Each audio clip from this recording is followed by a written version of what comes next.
नमस्कार, हमारे YouTube channel पे आपका स्वागत है। कॉन्स्टिट्यूशन 1 का दूसरा लेक्चर आज आपके साथ साझा करने वाले हैं। जिससे पहले आपको कोई कंसल्ट करनी है तो हमारे इस व्हाट्सएप नंबर पे कंसल्ट कर सकते हैं। हमारा नंबर यहाँ दिया हुआ है।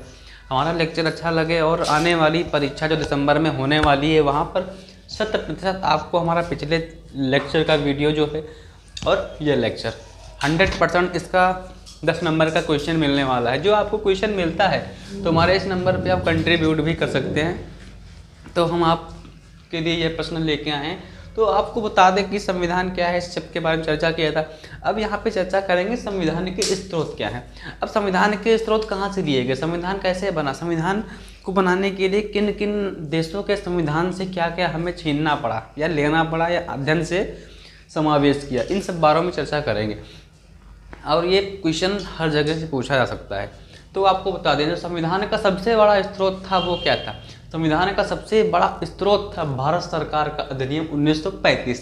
अब भारत सरकार का अधिनियम 1935 है वो क्या है, जैसे आपको बता दें कि हमारा जब 1900 का जो देश था उस समय हमारे भारत देश में बहुत दूसरे लोगों का शासन था, ब्रिटिश लोगों का शासन था।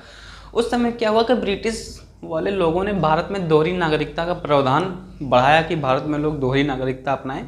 जिससे क्या हो सकता था, ब्रिटिश वाले थे उनकी चाल बड़ी खतरनाक थी। वो ब्रिटिश की नागरिकता तो लेते ही, साथ में भारत की भी नागरिकता ले लेते। तो वो हमारे देश छोड़ के जाते ही नहीं, ऐसा मान के चलो। फिर क्या हुआ, साइमन कमीशन की जो रिपोर्ट थी उसमें इसको रिजेक्ट किया गया और भारत सरकार अधिनियम 1935 को बनाया गया। और उसमें बहुत सी चीज़ें ऐसी रखी गई जिससे एक देश चल सके। तो भारत सरकार अधिनियम 1935 की 200 धाराएं, कितनी धाराएं मित्रों, भारत सरकार अधिनियम 1935 की 200 धाराएं, 200 धारा ली गई कहाँ पे, संविधान में।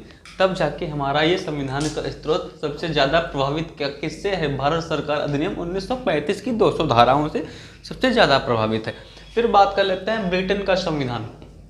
ब्रिटेन मतलब इंग्लैंड है ना। अब संसदीय शासन प्रणाली जो हमारी संसदीय शासन की प्रणाली है इंग्लैंड से ली गई। आपने देखा है संसदीय शासन प्रणाली क्या होता है, बहुत लोग ये नहीं जानते कि संसद क्या होती है। संसद वह भाग है जो प्रधानमंत्री के सदस्य एवं मंत्रीगण बैठते हैं। संसद और विधानसभा दो अलग अलग कैटेगरी में।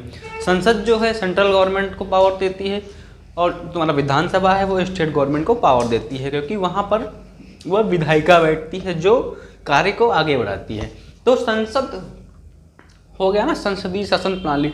संसदीय शासन प्रणाली का जो अध्यक्ष होता है वह प्रधानमंत्री होता है और राष्ट्रपति एक नाम मात्र अध्यक्ष होता है ना। तो प्रधानमंत्री सर्वोसर्वा है यहाँ पे, है ना। और संसद में 545 सदस्य बैठते हैं और राज्यसभा में 245 सदस्य बैठते हैं।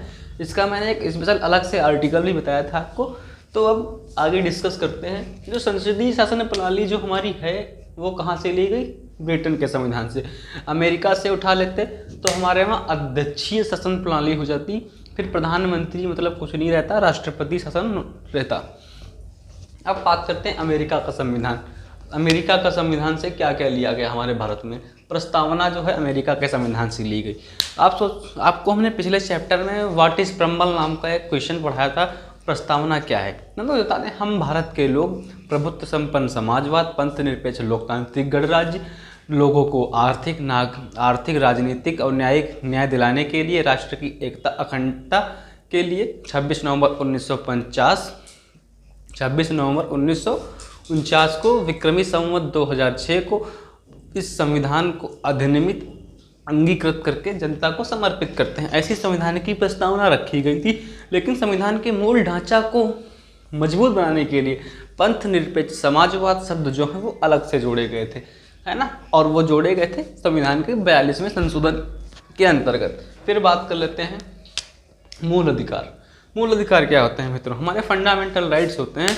और मूल अधिकार कहाँ से कहाँ तक दिए गए हैं। मूल अधिकार हैं हमारे, क्या है, मौलिक अधिकार। मूल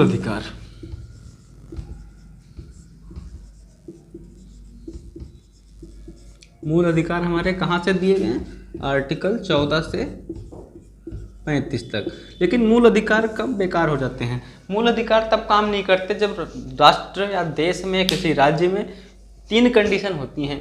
अब जैसे तुम्हारे वहाँ कोई बाहरी युद्ध प्रक्रिया चालू हो गई, कोई देश पे आक्रमण करने वाला, उस समय राष्ट्रीय आपात लग जाता है, आर्टिकल 352।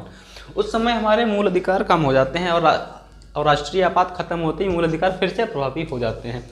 अब आर्टिकल 356 सत्ता गिर स्टेट की, फिर शासन चला गया राष्ट्रपति, इसमें दंगा फसाद होने की आशंका है, फिर मूल अधिकार को थोड़ा कम कर दिया जाता है।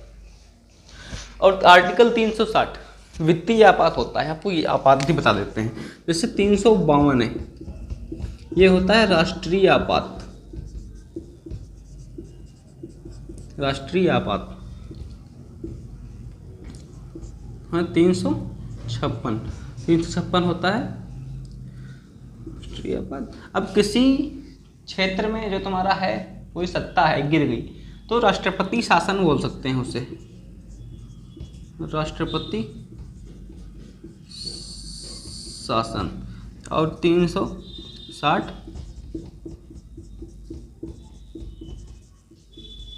वित्तीय आपात। तो 3 आपात होते हैं हमारे देश में, राष्ट्रीय आपात, राष्ट्रपति शासन, वित्तीय आपात के नाम से जाने जाते हैं।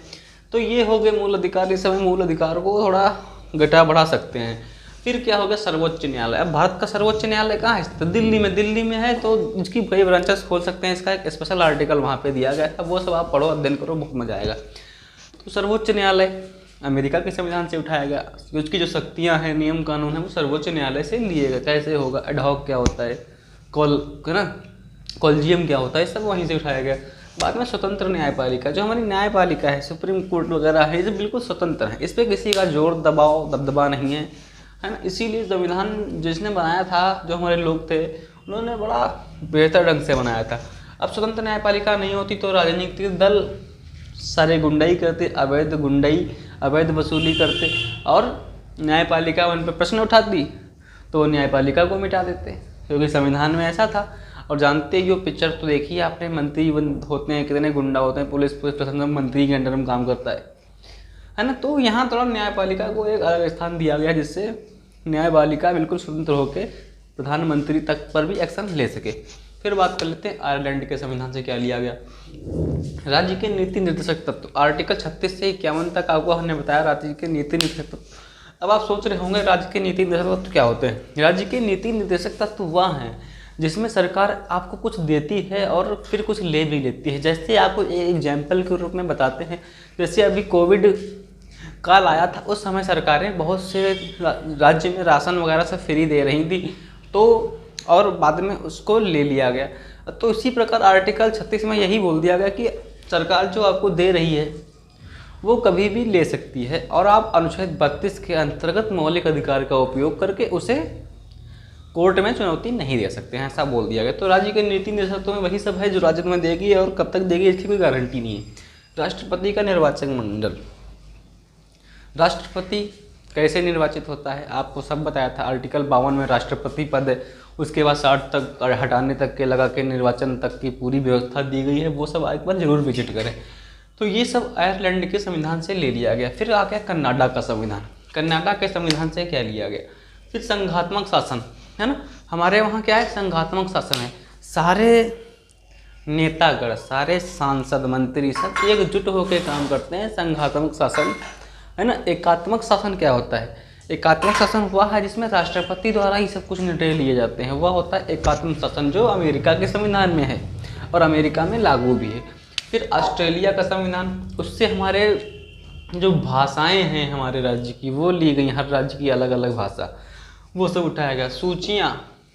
जो सूचियाँ हैं वो ली गई कहाँ से, ऑस्ट्रेलिया के संविधान से। तो ये क्वेश्चन बड़ा इंपॉर्टेंट होने वाला है।